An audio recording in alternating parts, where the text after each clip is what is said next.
Dear brothers and sisters, I welcome you all to hear and see this video message. In this video, I am going to explain press freedom in India under deterioration. Content for this video I given in the description. You can go through and study. Since BJP took office in 2014, India has slid from 150th on 2022 in the World Press Freedom Index published by Reporters Without Borders to 161st this year, its lowest ever, while also topping the list for the highest number of internet shutdowns globally for 5 consecutive years. This is several spots behind Pakistan and Afghanistan, which have improved their ranking this year to be at a position of 150 and 152 respectively. Countries ranked lower than India includes Bangladesh 163, Turkey 165, Saudi Arabia 170 and Iran 177. China and North Korea occupy the last spots at 179 and 180 respectively. The Press Freedom Index ranking is based on a country performance in the 5 broad categories: political context, legal framework, economic context, socio-cultural context and safety of journalists. Of the 5, India's ranking was lowest in the safety of journalists category 172 and best in the social indicator category 143.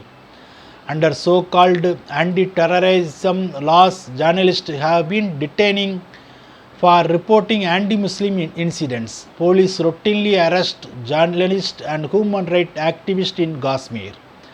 After independence in India, the India press used to be seen as fairly progressive, but things changed radically in the mid-2010s when Narendra Modi became Prime Minister and engineered a spectacular reapproachment between his party and the BJP and the Sikh families dominating the media.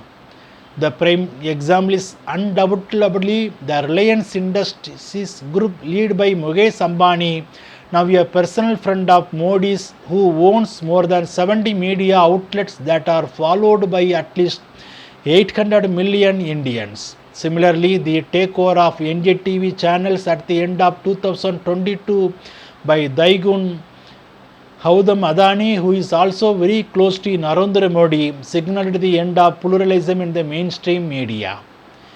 BJP, supported by the several hundred corporate-funded TV news channels in virtually every Indian language that are mass marketed by an army of social media trolls who specialize in disinformation. Very early on, Modi took a critical stance vis-a-vis journalists, seeing them as intermediate, polluting the direct relationship between himself and his supporters. Indian journalists who are too critical of the government are subjected to all-out harassment and attack campaigns by Modi devotees known as Bhakts. In the early 9 years since, in the 2014, the BJP systematically set out to achieve 2 central objectives: consistent aggression and expansion of its media presence and the normalization of its politics of hatred by the Muslim other. It is through the control of the media that the party has been able to amplify and systematize a longer standing trend towards accepting public anger and collective violence as a legitimate means of political expression and legitimate means of exercising political power. BJP has reduced institutional independence by threatening and charging local reporters for critical reporting on the government and by politicizing the judiciary. Extensive work with journalists and the deliberate infiltration of RSS supporters into the media has played a great role in producing the almost total pro-Sabran atmosphere in the media today, so that even secular and progressive outlets hesitate to describe the Sangh Parivar's crimes in the same time that they apply to terrorists or Maoists. The Modi government has banned the BBC documentary India the Modi Question, which implicates Modi in the 2002 anti-Muslim genocidal massacres in Gujarat.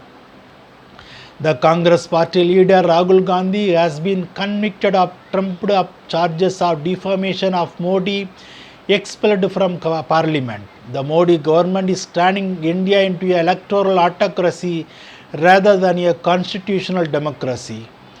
The rays of light are not just in the media or at the level of political parties. Despite the near total control of big media by the government, the fact that there were two mass movements in the spaces of a year, one against the CAA in the 2019-20 and the other against the farm laws in the 2021 and 22, shows the willingness of the ordinary citizens to challenge the government and fight for principles and issues they believe in. When most mainstream communication media are controlled by the BJP, there was no other option, but we should encourage people to start own YouTube channel and share the fact messages, not fact. Bible talks about press freedom in India.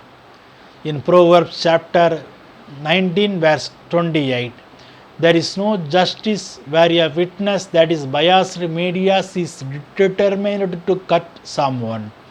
Wicked people, that is Sangh Parivar and biased media, love the taste of evil.